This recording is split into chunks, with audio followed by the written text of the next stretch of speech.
Bonjour à tous, ça me fait plaisir de vous retrouver, de passer ce petit moment avec vous. Alors je suis un peu sur le départ aujourd'hui, j'aimerais vous raconter pourquoi. Mais avant toute chose, je vous souhaite la bienvenue à vous si vous êtes nouveau sur cette chaîne, si vous êtes passé par là par hasard. Je partage avec vous en fait ma vie. Maintenant que j'ai perdu ma soeur jumelle, elle est morte il y a 1 an et 3 mois et demi. Elle est morte du cancer et voilà, je suis en train de témoigner de la séparation entre nous deux et voilà, de témoigner de ce que je peux faire maintenant pour essayer de rester accrochée à la vie et d'avancer. Alors si ça vous intéresse, vous pouvez aussi consulter les vidéos que j'ai postées toute l'année dernière qui étaient beaucoup plus nombreuses et régulières que cette année. Et vous allez découvrir un peu tout mon parcours de deuil nomade dans les différents endroits où je suis allée travailler en tant que bénévole, et karma yogi, etc. Vous avez également une playlist sur la spiritualité si vous vous intéressez à comprendre un petit peu ces notions qui sont autour de la mort. Eh bien, je vous encourage vraiment à aller regarder aussi. L'objectif de cette chaîne, c'est vraiment juste pour vous accompagner, vous, si vous êtes en train de traverser la même épreuve que moi. Voilà, c'est vraiment le seul objectif pour le moment qui me semble utile, c'est de vous montrer que, ben, évidemment, on n'est pas seul, hein, on se doute bien qu'on est nombreux à vivre des deuils, mais peut-être que vous aussi, vous avez un frère jumeau, une soeur jumelle, ou que vous avez cette fameuse personne qui est indispensable dans votre vie et qui est malheureusement décédée. Donc voilà, j'espère que vous aurez envie de me laisser des commentaires et me raconter quelle est votre histoire à vous. J'aimerais vraiment vous lire. Et puis voilà, vous pouvez également vous abonner et à ce moment-là rejoindre notre petite communauté. N'oubliez pas aussi de mettre un pouce, c'est vrai, j'oublie à chaque fois de le dire, sur cette vidéo, histoire que d'autres personnes puissent tomber dessus aussi. Voilà, alors, je suis en Bretagne, comme vous le savez.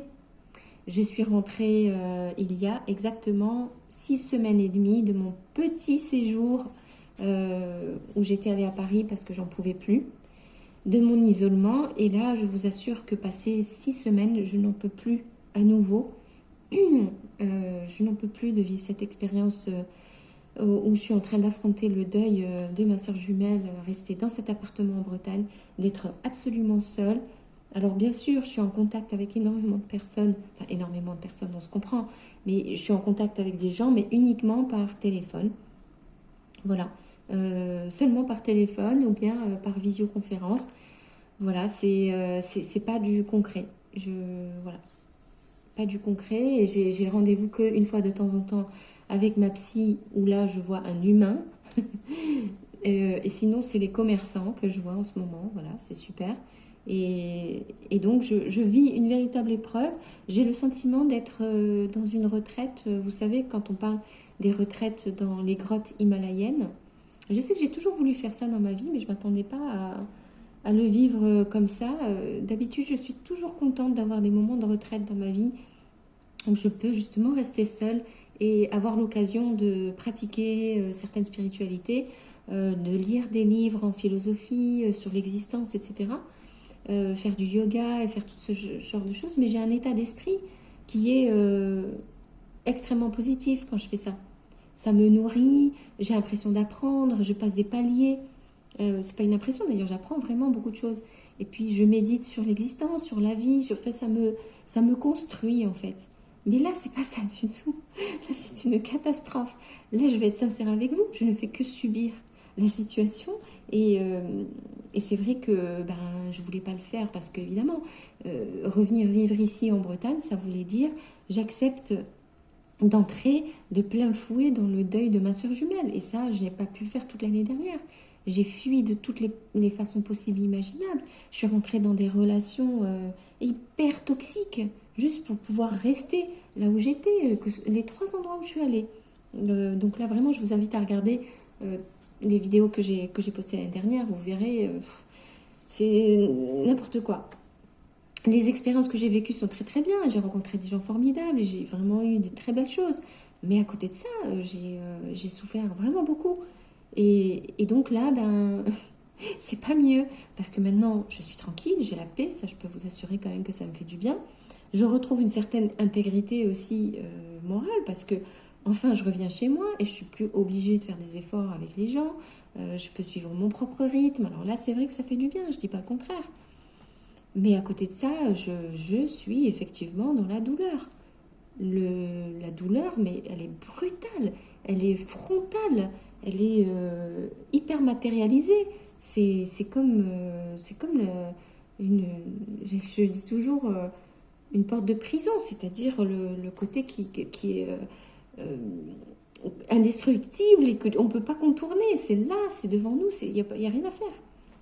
Donc là, je suis vraiment dedans. Alors, je ne vous dis pas que 24 heures sur 24, j'arrive à le vivre, parce que là, je crois que je me serais jetée par un pont. Là, j'aurais pas pu. C'est trop dur, c'est vraiment trop douloureux. Ce que je fais, c'est que je perds énormément de temps à essayer de m'évader, à regarder des vidéos. Je regarde mon téléphone tout le temps. Et je n'arrive pas à faire ce que je fais normalement. Voilà, j'en fais un peu, mais je fais vraiment difficilement. La lecture, moi qui adore lire, ben, c'est très difficile maintenant pour moi. Et je n'arrive pas à utiliser mon temps, même pour finir les formations dans lesquelles je suis, des formations qui m'intéressent énormément.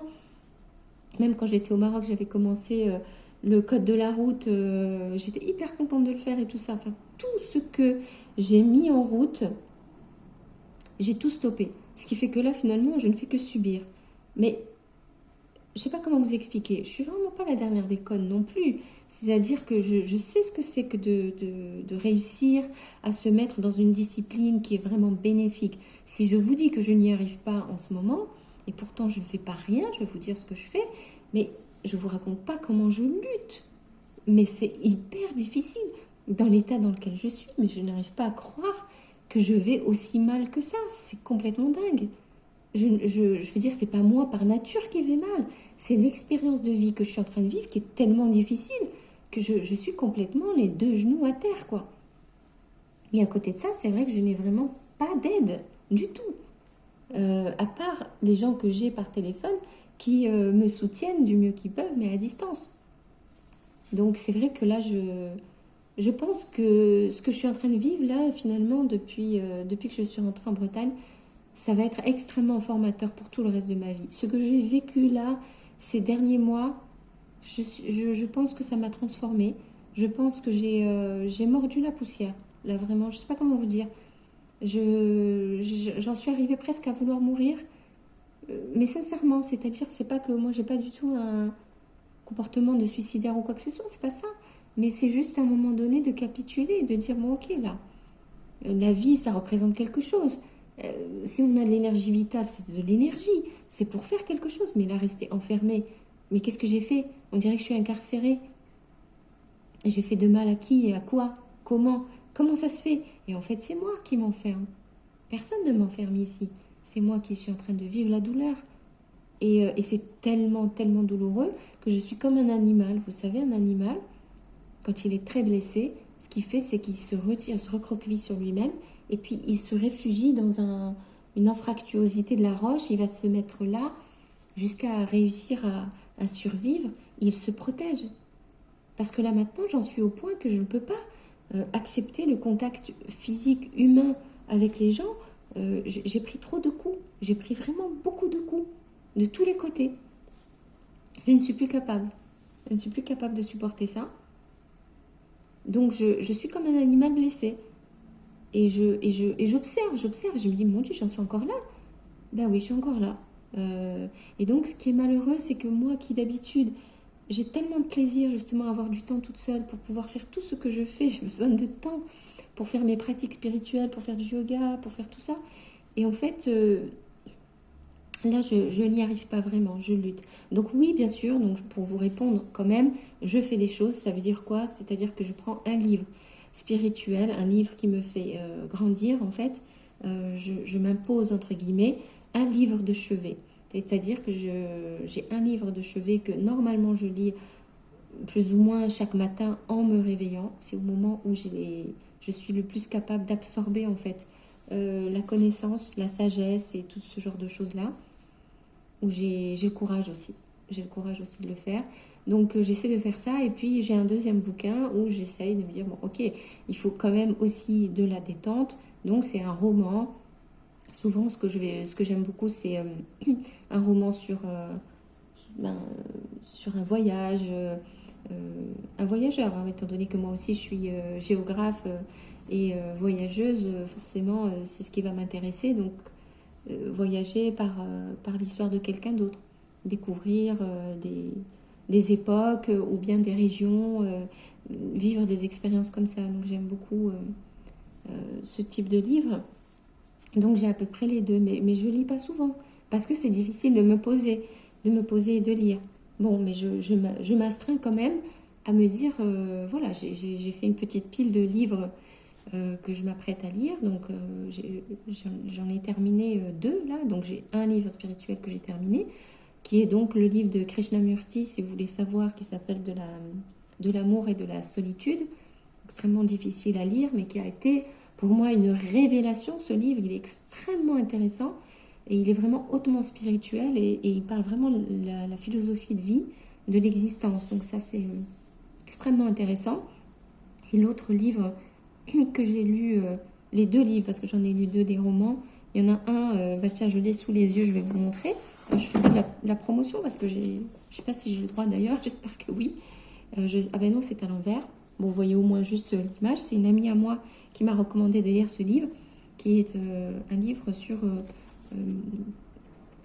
le parc naturel aux États-Unis. Donc, qu'est-ce que je raconte aux États-Unis? Oui, oh là là, mais j'ai un trou de mémoire, là, c'est affreux.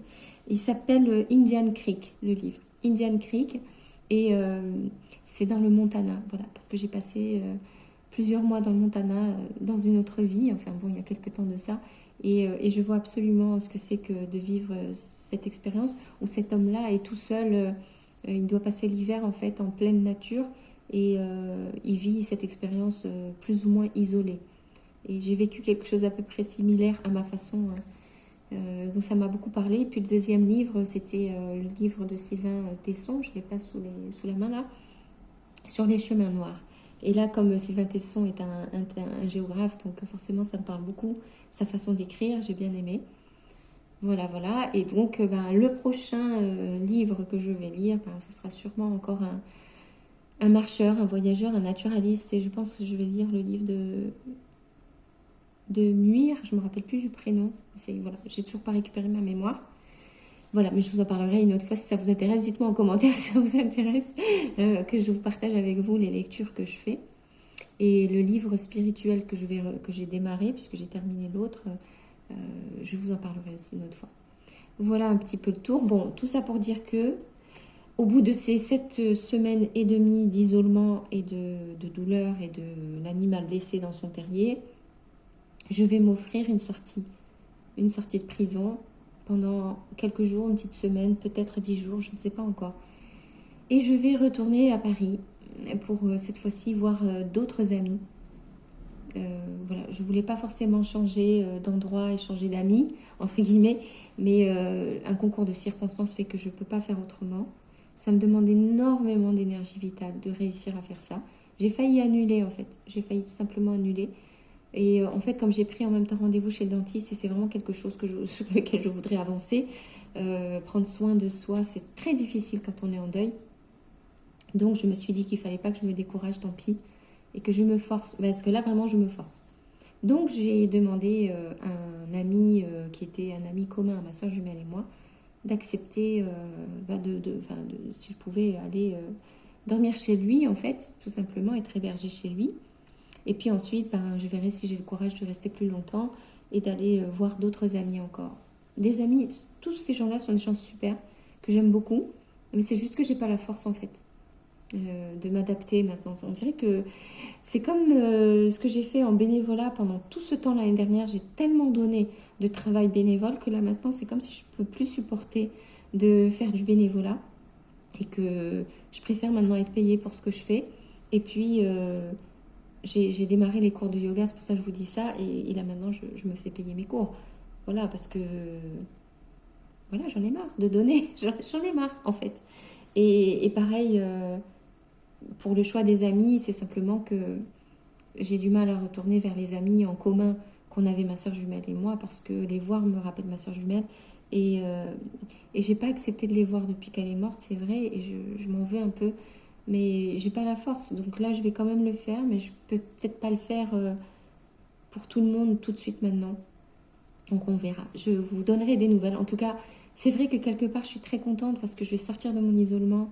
Je vais prendre le train, je vais aller à Paris et que ça va créer du mouvement et c'est ça que je veux. C'est ce que j'avais fait dans mon dernier séjour à Paris. Si vous vous rappelez, dans une des vidéos que j'avais postées, je vous avais expliqué que je traîne avec moi ma douleur et ma tristesse, mais changer d'endroit me permet de prendre d'autres perspectives sur ma vie ici, d'avoir un recul et puis peut-être regonfler un peu mon courage et repartir pour encore un autre jet de pierre.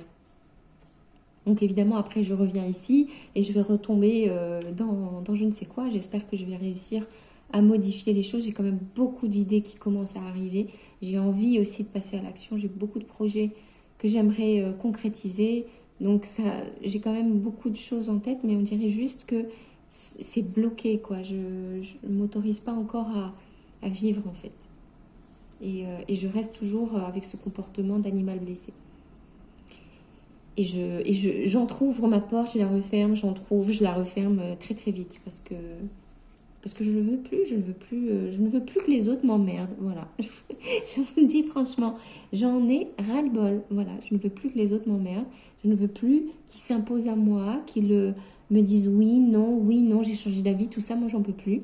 Donc j'ai envie d'avoir des gens simples et qui font les choses parce qu'ils en ont envie et qui ne sont pas là en train d'avancer, reculer.